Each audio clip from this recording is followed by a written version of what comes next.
Hi, you're listening to Java with Jen with your host, Jenna Lee Samuel. On this show, I bring the simplicity of hearing God's voice into everyday life in a no-nonsense, authentic, and super practical way. With coffee in hand and real life in our faces, let's do this.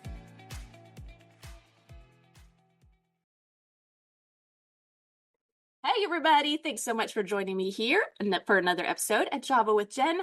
My guest I have today is super fun. He has become a friend of my husband's and mine. His name is Mike Williams, and some of you may know him from his comedy career. He's a very funny fella, but his life took an interesting twist when the Lord got involved, and he shifted into not totally shifted, he's still in comedy, but shifted into world missions, and in short, saves and rescues children from sex trafficking. I'm going to let him tell all the details, but Mike, thanks so much for coming on my show.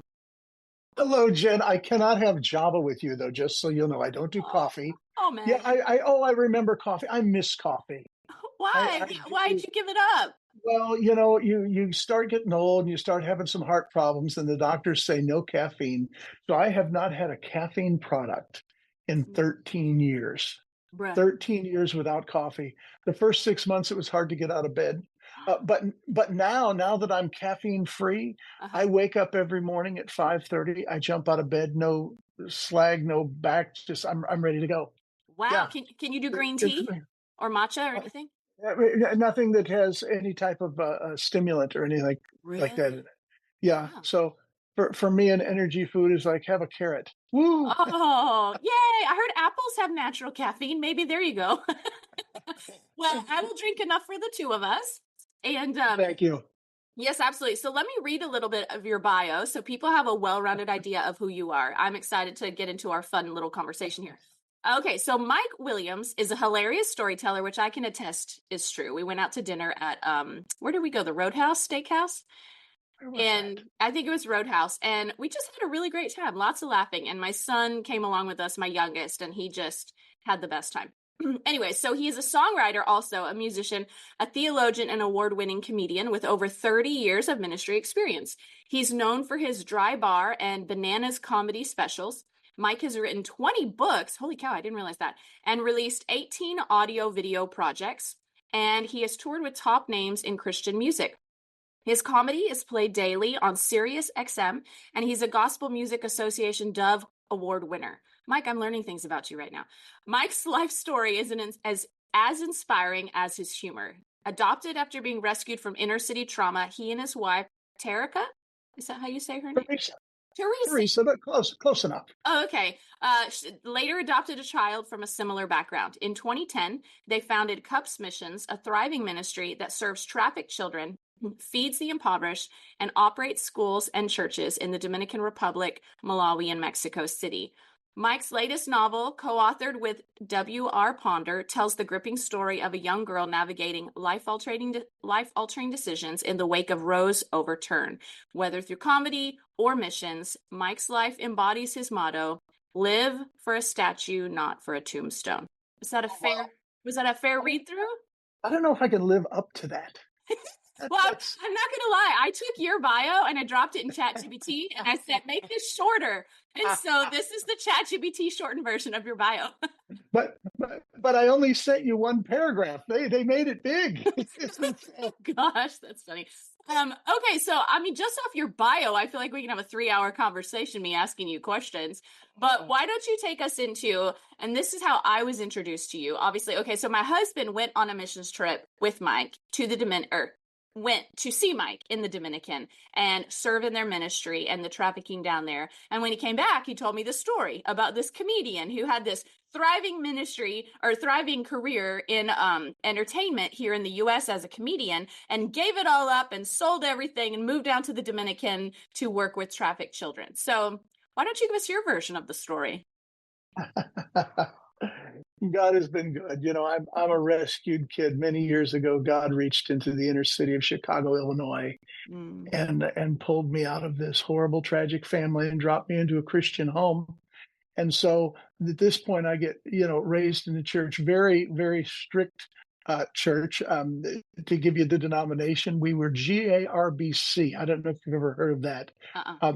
It's GARB. Okay, is what the which is such a horrible acronym to Yeah. have for a church. General Association of Regular Baptists. Okay, general, not specific. Association, loosely connected. Regular, maybe we were lactose intolerant. I don't know. I know that we weren't allowed to smoke, drink, cuss, chew. We couldn't play cards. We couldn't play old maid cards because somebody could drive past your house at 55 miles an hour. So you playing old maid cards, think you were playing poker. If you're playing poker, you're probably gambling. And we all know that gambling leads to premarital dancing. Okay. That was the home that I was raised in. Very, very conservative. And so anyway, I grew up, I play guitar. Guitar wasn't welcomed in the church at all. And in my church, because, guitar, you immediately think of drums, and drums is what got Satan kicked out of heaven. Oh, right. And most of you know that. Read the older versions, the original He's joking. text. He's joking, guys. Yeah. Yes. If they can't put that together, they probably need to turn the rest of the podcast off this week. Hey, but so I grew up with a little bit of humor in my life and a little bit some neat things happening, and being knowing the Lord and saying, Lord, how do you want to use my life? One thing led to another. I started being a youth pastor, and I get a call to start writing comedy for this major name. We'll leave those names out of it today. This major name comedian guy. And then people start calling me, and I start going around doing comedy. And my life changed. I never had any idea. I never wanted to be a comedian. I'm not a great storyteller. I'm a horrible, horrible joke teller. Okay. It's just when I would talk, people would laugh. And it just progressed and progressed and progressed. And I promise you, we're getting to the point here. I know that it's just like first and second mic here. Right, we're reading here. Sorry about that. But my wife and I would, in the summer with our kids, we had the bus thing, and we would go around to the different music festivals, and we'd work the music festivals. And a friend of mine offered me a chance to come to the Dominican Republic. He said, "You guys always take the summer off from your touring schedule, and you tour with the family. Come to the Dominican, spend the summer in the Dominican Republic. My family has a place there." So we ended up going there, and here we find ourselves in a place called Sosua, Dominican Republic. It's on the north coast of the Dominican Republic. Okay. And we find ourselves sitting in this very touristy town, looking something, like New Orleans downtown, that type of a feel to it. A lot of restaurants, and there we are sitting there with our kids, and we're looking at people sitting next to us, basically men, older men. Older men from Europe and from the United States, who were sitting there with girls who were 10 through 30 years old, but let's start with the 10-year-olds. And my little daughters would try to wave at them and make eye contact, and they would just kind of sit there with their heads down. And we found out very quickly that what was happening is these were not families. These were men who had come down and arranged to rent these children, if I can use that word, children, to rent them for the week. And they would stay with them. They would take them out to feed them. But then the rest of the time, we'll not go into that. We all know what trafficking is. Yeah. And it broke our hearts. Wow. And Jen, when you see something like that, the immediate, here we are, Christians, we're compassionate. The immediate thing is to first say, Lord, do you know what's going on here? Yeah. As if he doesn't. He's like, oh, no, I didn't. Thank you very much. Yeah. Thanks for the update. He's out, Gabriel, I told you to tell me when things are going bad. But my wife and I have always felt like when God exposes us to something, the Bible says that our steps are ordered by the Lord. Yeah. There's a reason you and I are talking today. There's a reason why whoever is listening right now, when they're listening, is listening to this. This is not an accident. Our lives are not accidents. From birth to grave, we are not an accident. Our life is not an accident. Yeah. And what we're exposed to is not an accident. Mm-hmm. And so we always approach prayer and saying, God, you showed us something. Do you want us to do about it? And so we didn't know. And I'll be honest with you, you read such a wonderful bio. I hate to shed negativity on me, but for 3 years, I said no to God. For 3 years, I said we felt like God had spoke to us and said, "Okay, that moves your heart. You come and do something about it." And well, you do something about it, okay, but you come and do something about it. That's a different thing. Yeah. And for 3 years, basically, I paid the Lord off. I bought indulgences for you 1400 Catholic folks out Sent there. missionaries. Right. Exactly. And please, I'm not saying that everybody is called to the mission field. Do not. Right, right. Okay. Most people are called to support. Mhm. But unfortunately, or in our case, fortunately, Mhm. God had spoke to us and called us to do something personally Yeah. about it.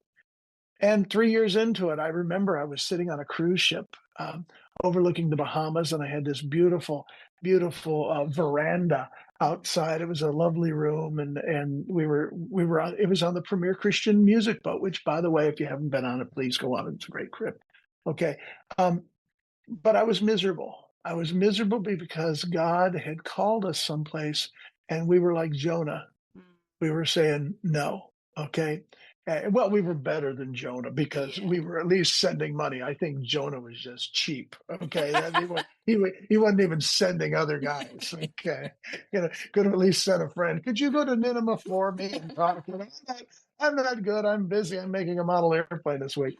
Um, but so I finally surrendered and I went back. My wife was not with me on that trip. I had 14 other comedy friends with me on that trip. And went back home and I took my wife out to dinner. When you're getting ready to drop this kind of news on your wife, you need to take them to a nice restaurant. Yeah. Jen, you can relate to that, That's okay? fair. And That's fair. so I took her out to the same restaurant that I proposed to her at so many years before. That Burger King is still open, Okay. and so Stop it. there's something about the warmth of that orange Formica Oh, that just warms the heart. it's terrible. And I said, "Baby, we've prayed, we've given, we've supported. I think it's time for us to go." And my wife said, "When do we leave?" And the next day we went out and we bought a for sale sign out down at Lowe's and put it in our yard. And 90 days later, all the stuff inside our home was sold, and I had our bags packed, and we were on our way to the Dominican Yeah. Republic, Wow. having no idea what we were doing. Yeah, there you Oh, go. That got us to the Dominican. no, that did. Okay, so I want to ask a question for my listeners because, of course, one of the focuses on the show is hearing God's voice. And I like to highlight in everyone's story how hearing God's voice, A, it's not complicated. It's simple, so simple, we can very easily bypass when he's speaking. But it's also special and unique to every person. You know, there are a lot of similarities, but then there's a lot of unique timbres, if you will. So when the Lord was speaking to you, how specifically did he speak? Like, did he drop like a thing in your heart, like where he said, "Thus saith the Lord, go to the Dominican"? Or was it like repeated things getting highlighted to you? Was it just a deep moving impression? Was it just something you could never stop thinking about? It was in Hebrew. That was the hardest part. Stop it. But Stop it. fortunately, my Google Translator was there. Oh my And gosh. I typed in the hieroglyphics and it popped up, "Go to the Dominican." No, Okay. episode is over. We're done. No, keep going. You know, some people hear an audible voice. Now, my background is in electronics and audio, so I happen to know that there's no such thing as an audible voice. What's moving between us is vibrations that our ear senses and translates into what our mind hears. There is no audible going between us. Okay. And so when God speaks to us, he speaks to our heart, he speaks to our mind. Okay. The voice we hear is his spirit speaking with our spirit. And then we have the choice of what we do about it. Sometimes it's our own subconscious, maybe, that speaks to us. Sometimes it's our own compassion or empathy, but there's a difference between compassion and empathy. Empathy is when you see something, you go, "Ooh, that hurts." Yeah. Ooh, that's wrong. We every day we're hit with empathy. You watch TV and you see the guy who's getting ready to ride his bicycle off of his Oh, roof, thinking he's going to fly through the air and land in his swimming pool. But we know that the only reason this is on TV is because he didn't make it. Okay. yeah. But, but even though we know he's going to crash, as he goes off of the roof and lands halfway between the pool and the ground with his bike, and we immediately go, ooh, right there. Yeah. That's empathy. Empathy. We can all feel that. Compassion is, as Jesus described with the Samaritan on the road. It says, when he saw him, he went to him and he bound up his wounds and he provided medicine and he provided antiseptic and he took him to a place where he could be helped and he invested in his life and he followed up on him later. He said, if there's anything else that he needs, I'll take care of it. That's compassion. Yeah. So when we see a need, we have to say, okay, Lord, am I viewing this need so that I can call it out to you in prayer? Okay. Or am I seeing this need because you're wanting me to do something about it? And that's really how, when you really want to know God's voice, then you let him, you fill your mind with him. Christian books, one of my favorite Christian books is by C.S. Lewis. Mhm. Okay. Another one is called The Bible. It's a very good one Very too. good one. It's a good one. The second two-thirds especially. But the New Testament, folks, in case you were wondering about that. I mean, you don't know. How many books are there now? What, 50, 60? I can't remember. Um, but 62. Oh, there you go. There you You're go. going old school on it. And so, but when we fill our hearts and our minds with the Word of God, Mhm. then it's in there, and then we just listen and we respond. But if we don't respond, we stop hearing that voice. We've got to respond. Yeah, that's really good. In fact, I read a scripture the other day that said, and I wish I could remember the address. I think it was in John, but it said, if you love me, you will obey my commands. And he who loves me, the Father will reveal himself to you. And so, or he who obeys me, the Father will reveal himself to you. And I loved that it tied, like, if you actually love the Lord, then you'll obey him, which implies that you're hearing him, right? How can you obey unless you're hearing, right? And so you're hearing him, you're obeying him, but then the promise in that obedience is God will reveal himself to you. So if you want to have encounters with the Lord and have deeper relationship with the Lord and know him in a way that the people around you don't know him, obedience is the key. And so I love what you're saying here. You know, I should have just let you say that first because it was so much better and shorter. Nope, yours was funnier. We're all playing our part here. Well, I mean, think about this, Jen. At some point, you were not a podcaster. Mm-hmm. Okay. At some point, you were doing what you were doing at that time. I'm not saying it was bad. It was what you were doing at that time. Momming. But then God somehow spoke to you through those magical headphones you have there, and you said, "All right, I'll do it." You invested in it. You went out, you bought the microphone, you bought the windscreen, you put things together, you researched how to do it, and you listened. And I But cried a lot. oh yeah. Oh, that's the coffee if you'll get off caffeine. No, I'm just kidding. But so all of us have followed God in our heart and life at some point. Yeah. Okay. All of us have made those choices, even though we might not have thought, oh yeah, this is God's leading. It's just God's spirit was speaking to us, protecting us on our journey, telling us to turn right instead of turn left, and we don't even know why we did it. That was God leading you, Yeah. and you were following, not knowing. I want to be listening to God and follow him, knowing that I'm being led by Yeah. him. Yeah. And so there's a difference. There's a difference. And I think that we'll always have a mixture. And I think it kind of takes some pressure off too, knowing that I can rest in the fact that even though there's like this instinct in me and I'm like, oh, I don't know why, I just feel like I got to go this direction. And like just knowing that the Lord's leading me and I don't always have to have the mental acuity to understand what's happening. And I can trust he's just ordering my steps. It's a blessing. But I also like to know when he's speaking so that I can have a little more authority about it. Okay, so you ended up in Dominican. You guys sold everything. Here we are. Here you are, you're landing in Dominican. Where did you go from there? Like, did you already have like a system you were stepping into so that things were planned and prepared and ready to, you just a machine you just took over, or did you have to build from the ground up? We went down, we spent the first year working with another Christian ministry down there. They were not a ministry that was involved in trafficking, Hmm. but it gave us a home base. We helped them and we served them. And then God began to reveal to us how we could make a difference, because going, I need to make a difference, and how to make a difference are often two different things. And you Oh have yeah. to wait for God to reveal that. And God often reveals things through things as we go. Okay, as we move forward, that He reveals things to us. So we went down there and began to say, okay, how could we impact this? And then after a little time, we left that mission. We love them very deeply. They're great folks. They're still good friends of ours.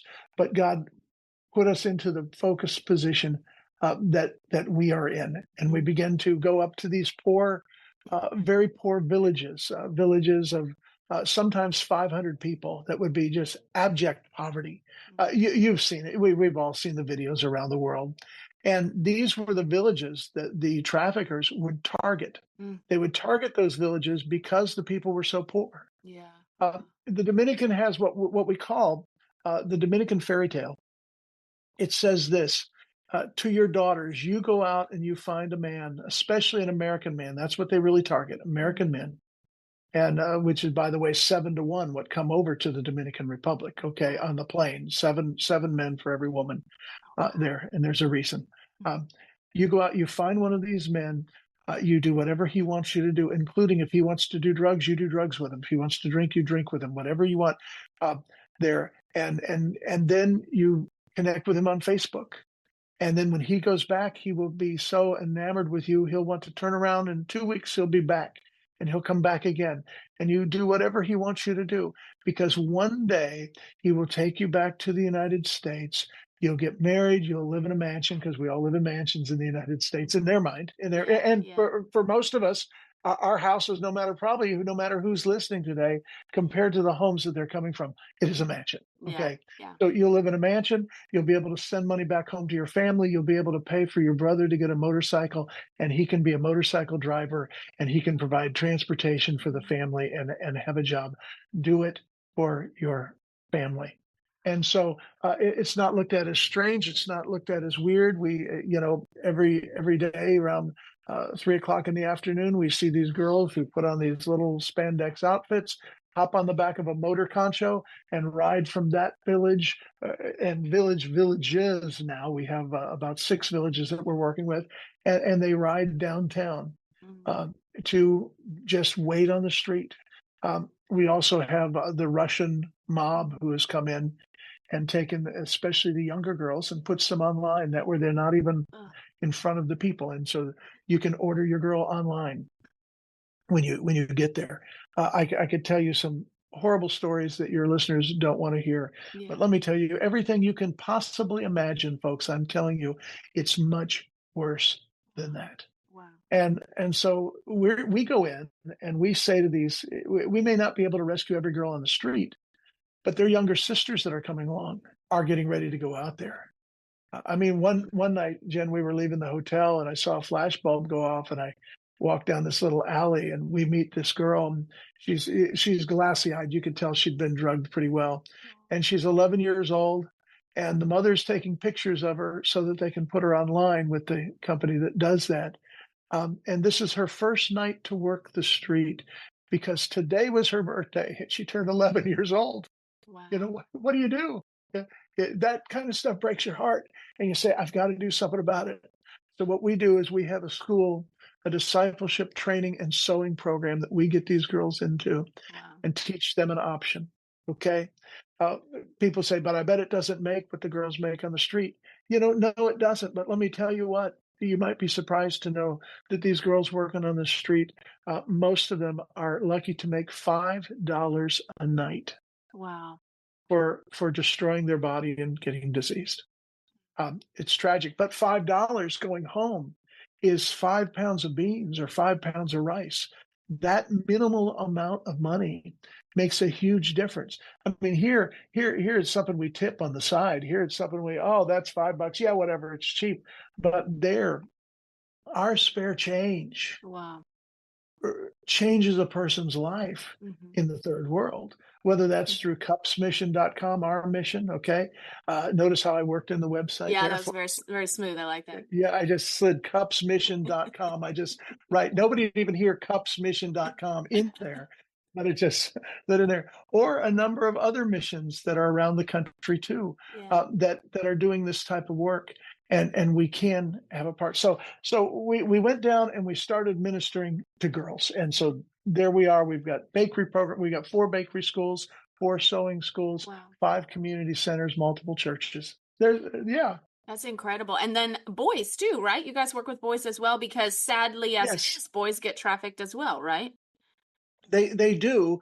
And if we're raising up good, godly girls to avoid trafficking, Uh-huh. then we need to raise up some godly men to marry those girls. Yeah. Sometimes we in the church where we fix things what we think, but we don't think about all the ramifications of it. So we really want to work for that multiple ramification fix. Wow. Wow. Okay. So now the thing that fascinated me about your story when I first learned about you was that, you know, on the front end, essentially you kind of walked away from a comedy career to go do this. So that's probably how it Right. looked and felt. But you haven't entirely walked away from your comedy career. So how do you use your comedy to help fund and fuel what you're doing in the Dominican? That's a great question. Comedy is who I am. If you're talking to me, I have a lot of people that ask me to do funerals, and a lot of people who ask me to do their funeral. Oh gosh. Right? I know, because as we say it, I put the fun in funerals. Oh. Hey, if it's going to be a celebration, let's party. Let's have a celebration. And for those of us who know Jesus Christ, it is a celebration. Yeah. It's a graduation, and nobody cries at graduation. And so, but no, I still get the opportunity. When we did this, we left, and the agents said, and the different folks said, if you leave the country and you are not in the limelight where people see you, your career will tank, will go downhill. Mm. And I said, well, then so be it. God has called us to do this. Many missionaries come back for what they call itinerating. Okay, that's a spiritual word. In the Greek, it's itinerary. I just made that up. And what it means is come back and ask different churches for money. Okay, that's what it means.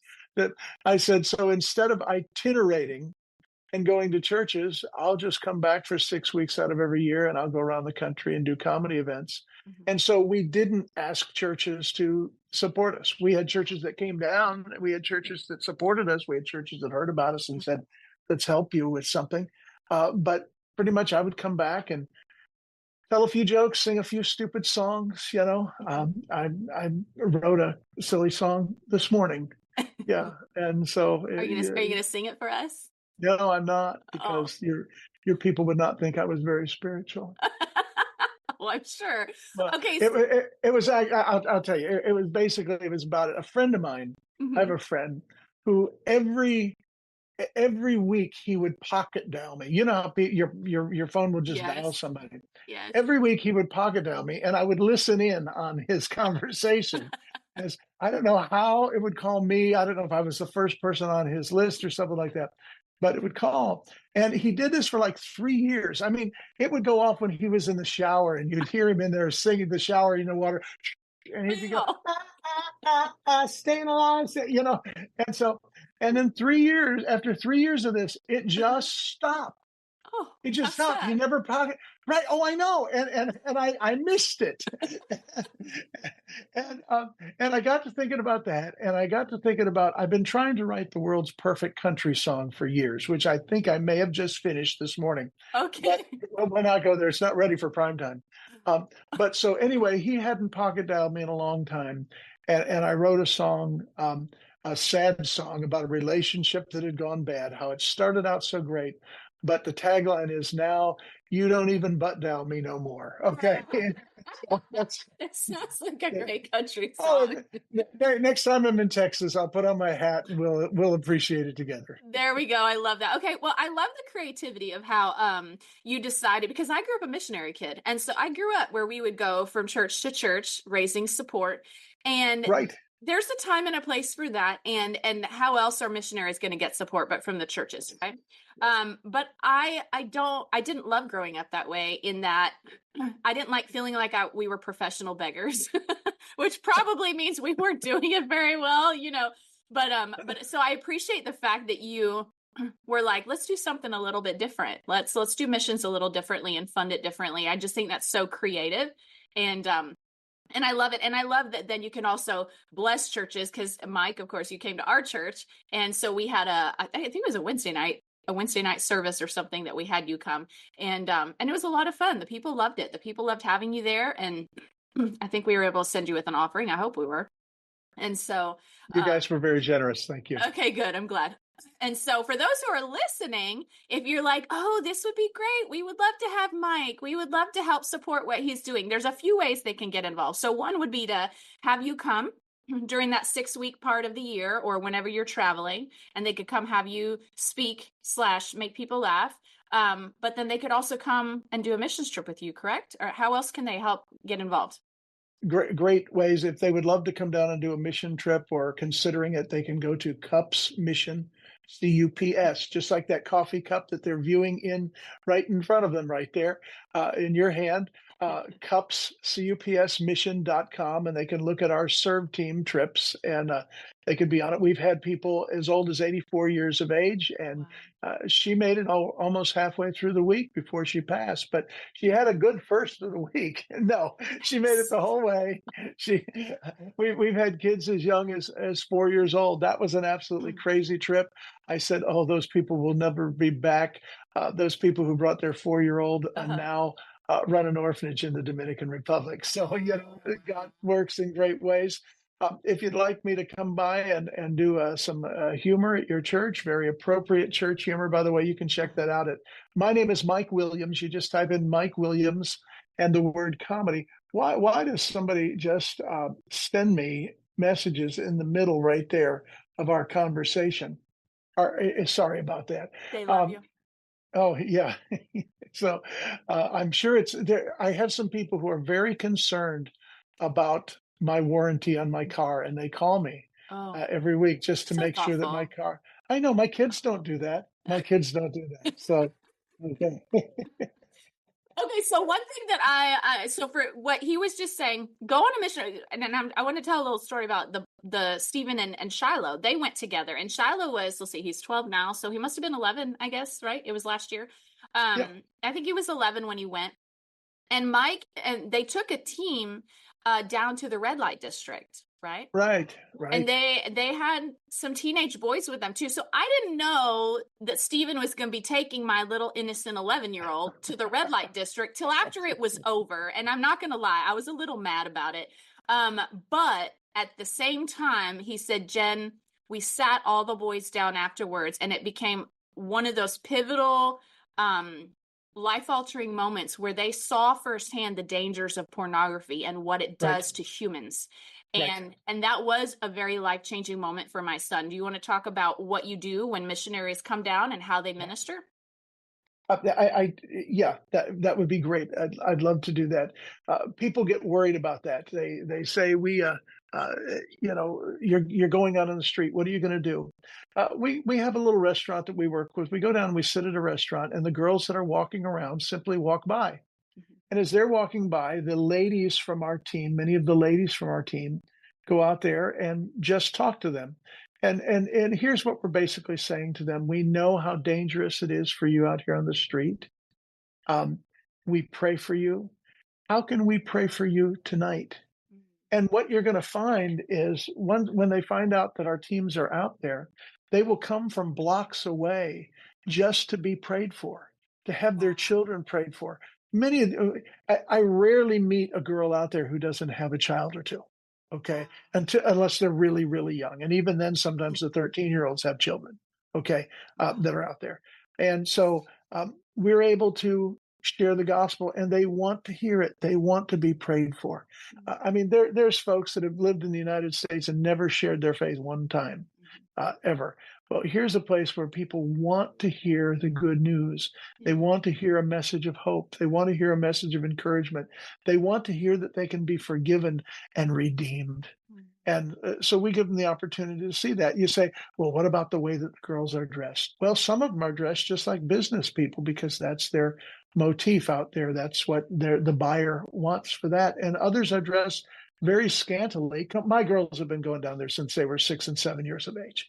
And so they're perfectly comfortable out there. You know, we realize that it goes deeper than that. We're talking to people's hearts. Yeah. And our kids have access. Let me say this. Let me speak to every parent out there right now. If your child has a cell phone, they have access to so much. You go, hold it. I have all the blockers on there. Let me promise you, you don't. You don't. Wow. Their friends can show them all kinds of ways around the blockers. And in the boys' world, that's what they do. Okay. They may not tell you that, but they do. I have kids that talk to me for some reason. Wow. So what I appreciate is that when you guys go down there, it's mostly the women who go and talk to the girls, but I imagine you guys go with them kind of as protection for your ladies as well, in case there's any issues. The guys are security. They're a prayer team, but sometimes what we have is we have some of the boys that are working the streets who come by too. In those cases, what we want to do is we want to connect the boys with the men who will sit down there. And so we sit there and we talk and we sing, we play worship music, and we restock the girls. You know, the girls usually have bottles of water with them, and so we'll keep our prayer team stocked with water, and they give away water to the girls who are there just a little season of refreshing. So how do you get the girls from on the street to in your program? You know, our goal, most of these girls come from all over the Dominican Republic. And so what they need to do is most of them need to go back home. They need to say, you know what, this isn't winding up the way I thought it would. And what I need to do is I need to go back to school, and I need to start over again. But we also have 3 what we call security houses. They're called our village houses. And these are the girls that we can move, girls that want to be, and we can move them into a safe place. And then we can begin to bring about education for them. We also have a church. It's called the Zion Fellowship. And whereas most churches, to be honest with you, in the Dominican, these girls would not be welcome. They would know who they were, and they would, even though they're members of their own community, they'd say, you stay away. You're a danger to our men. And maybe they could be, because men are men and women are women. Okay. But that can be any place. Yeah. There has to be a place where the sinners can come. Yeah. There has to be a place where we can come and find refuge, and somebody will believe in us again, and somebody will speak hope and speak life into us again.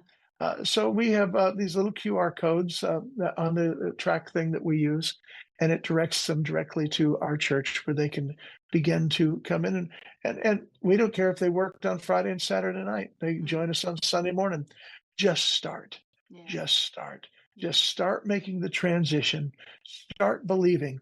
You know, hope, the Bible says that hope is the seed of faith. And then faith is the seed of reality. Okay. That faith is, remember where it says faith is the substance of things hoped for, the evidence of things not seen. Okay. So let's get them started in the right direction. Let's get them saying, maybe my life could be different. Yeah. Maybe I could change. Maybe I could have peace. Maybe I could have hope. Yeah. So let's plant that seed.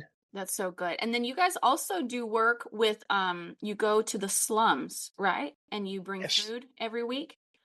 We feed in the garbage dump because, well, for one, is a lot of the girls come from those garbage dump families. But we go in and feed the people who are living at a garbage dump.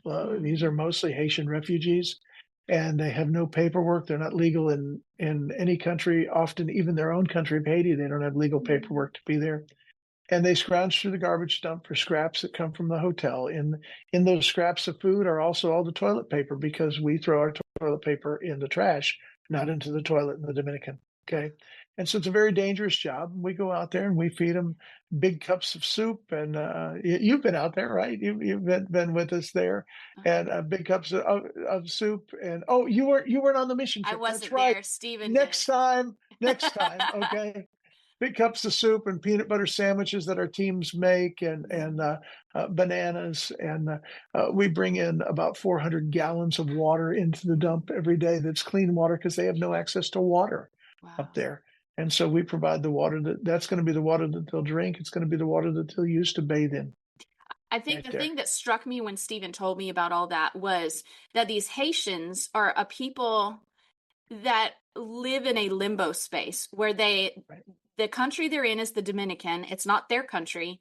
They can't get back to their country. In the Dominican, they can never become a viable citizen. Like they can never have a viable job. They can never own property. They have no hope out of their situation. They're just literally stuck. And I'm like, my brain as an American almost can't compute that, because here there's always a path out, and maybe that's just the hope that the Lord gives too, is that there's always a pathway out. How have you seen the Lord make a pathway out for these Haitians who like live in this no man's land? That's a great question. We have seen some neat things happen. We've been able to find jobs and create jobs. Had a guy who brought down 2 chainsaws, and we picked out one of our guys and gave him chainsaws, and now he cuts lumber that comes to the garbage dump, where he used to have to cut it with basically a machete.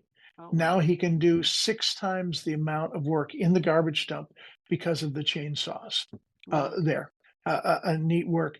But a lot of times, I wish I could tell you there was a great success story. I wish every story that I would tell you would be the happy ending and No. and everybody ride off into the sunset. But for these older Haitians, there's not much that I can do because legally I'm limited to what I can do and what they can do. But what we can do, and it's taken a while, is to talk them into allowing their children to come to a school. And so we pay for these Haitian kids to go to a private school. I won't tell you where that is just because of security wise. We do this because they aren't legal to go to school in the Dominican. Yeah. But we have a Christian school that, shall we just say, works with us. and they have I'm told they have a little code that they use on days that they have the inspectors there, that they let those kids from the garbage dump know if they show up at school that day and they see this sign, they turn around and walk back home. And so they're out of. But see, when we can rescue those kids, Mhm. we can save the next generation. It's true. That's what I can do. That's And good. so often in life, we're faced with a problem that looks insurmountable. And we go, oh, there is no easy answer. There's no ultimate fix. And so here's what I want to encourage your people is that you do the next best thing. Yeah. Okay. And you wait. We don't always have the full answer, but you take the first step. You take the next step. We do this big mountain trip. I don't know if your husband and family talked about the big mountain trip when they were there, where they truck up the side of they go from 0 foot sea level up to 2,600 foot in the air. Okay, Wow. and it's a trail. I mean, it's a rough trail. And if you look at the top, if you look all the way up at the top, you'll go, I'll never make it. I can never get there. That's impossible. And we say, look, all you need to look at is the next step. Mm-hmm. You look at the next step and you do that next step well. And then God will give you the next step to look at. Yeah. And so there's life. That's so good. I love it. And honestly, I want to encourage you guys, if you're like, what's my next step?